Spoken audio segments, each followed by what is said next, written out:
नमस्कार दोस्तों, exam nucleus channel में आपका स्वागत है। तो चलिए शुरू करते हैं 9 मई 2026 के करंट अफेयर्स के क्वेश्चन। तो यह क्वेश्चन नंबर 1।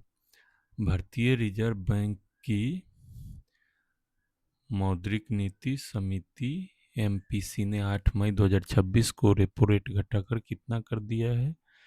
तो आपको बताना है इसका सही आंसर, और इसका सही आंसर है ऑप्शन डी। चलिए इसका डिटेल देखते हैं।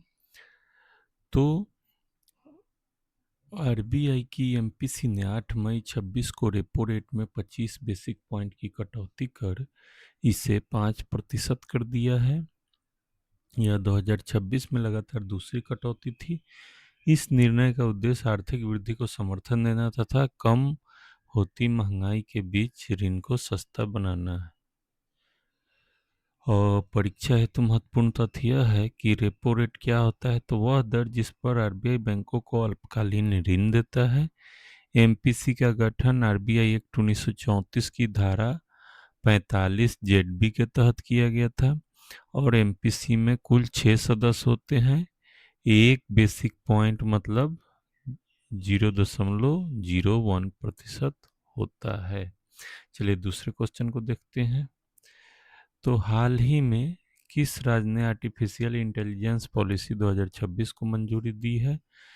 तो आपको बताना है इसका सही आंसर, और इसका सही आंसर है महाराष्ट्र ने इसकी मंजूरी दी है। और इसका डिटेल यह है कि महाराष्ट्र सरकार ने एआई पॉलिसी 2026 को स्वीकृति दी, जिसका लक्ष्य है 10,000 करोड़ निवेश आकर्षित करना तथा 1.5 लाख रोजगार सृजित करना है। नीति में एआई एक्सीलेंस सेंटर तथा इनोवेशन सिटीज शामिल है।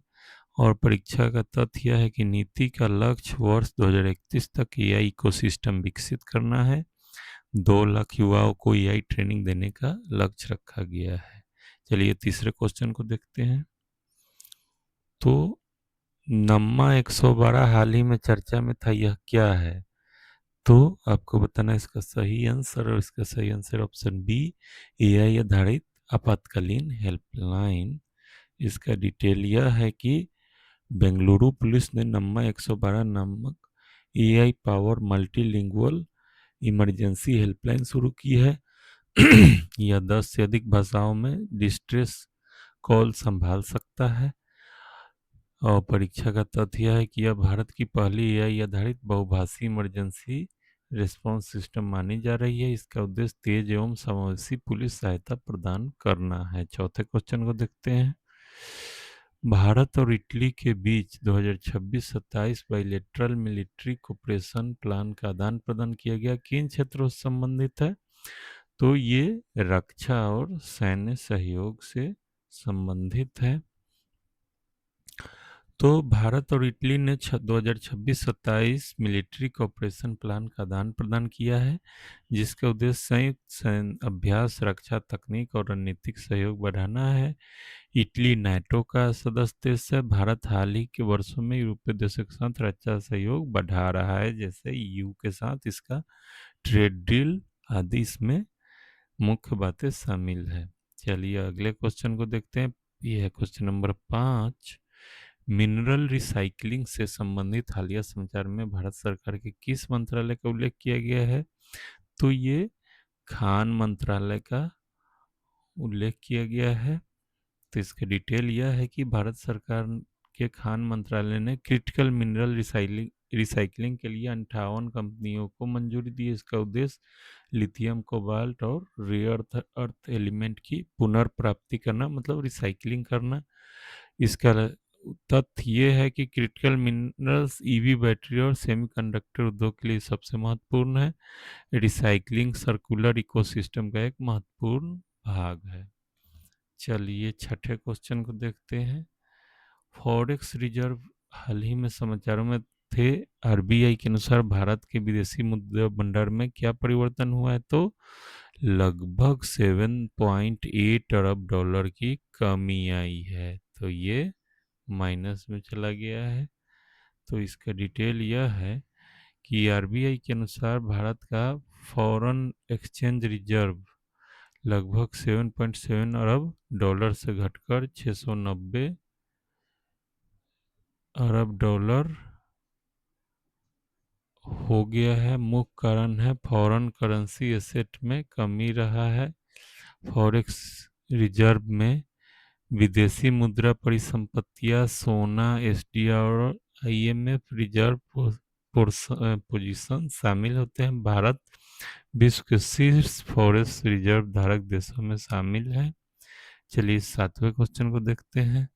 हाल ही में किस भारतीय कंपनी को 2500 करोड़ का रक्षा ऑर्डर प्राप्त हुआ है? तो वो कंपनी है भारत फोर्ज को प्राप्त हुआ है। इसका डिटेल देखते हैं।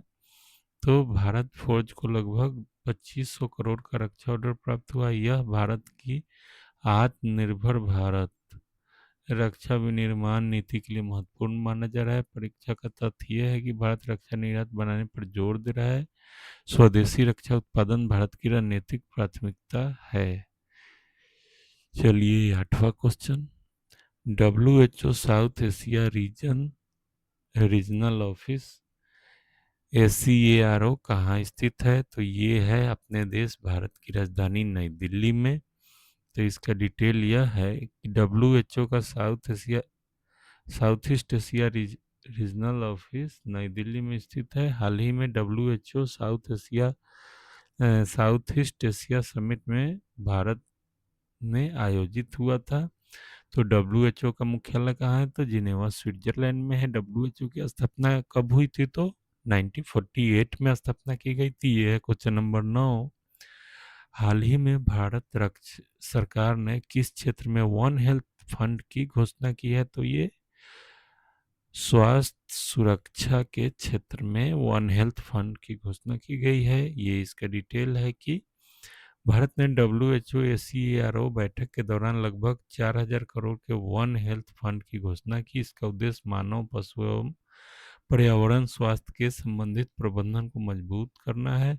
One health approach zoonotic disease से निपटने में महत्वपूर्ण है। कोविड-19 के बाद इस अवधारणा पर वैश्विक जोर बढ़ा है। कोई फंड बनाओ इमरजेंसी के लिए। तो ये है 10वां क्वेश्चन। हाल ही में आरबीआई के नए डिप्टी गवर्नर के रूप में किसे नियुक्त किया गया है? तो ये मिस्टर रोहित जैन को नियुक्त किया गया है। तो भारत सरकार ने रोहित जैन को आरबीआई के डिप्टी गवर्नर नियुक्त किया है। वे पहले आरबीआई के एग्जीक्यूटिव डायरेक्टर थे, तो अब डिप्टी गवर्नर बन गए हैं। आरबीआई की स्थापना कब हुई थी? तो 1935 में हुई थी। आरबीआई राष्ट्रीयकरण कब किया गया? तो 1949 को। इसका मुख्यालय कहाँ है? तो मुंबई में। तो ये क्वेश्चन ये एमसीक्यू आप मेरे टेलीग्राम लिंक से डाउनलोड कर सकते हैं। इस क्यूआर कोड को स्कैन करें या नाम टाइप करें एग्जाम न्यूक्लियस। और आप सबका बहुत बहुत धन्यवाद। ये चैनल को सब्सक्राइब करें ताकि मुझे मोटिवेशन मिलता रहे। Thanks for watching.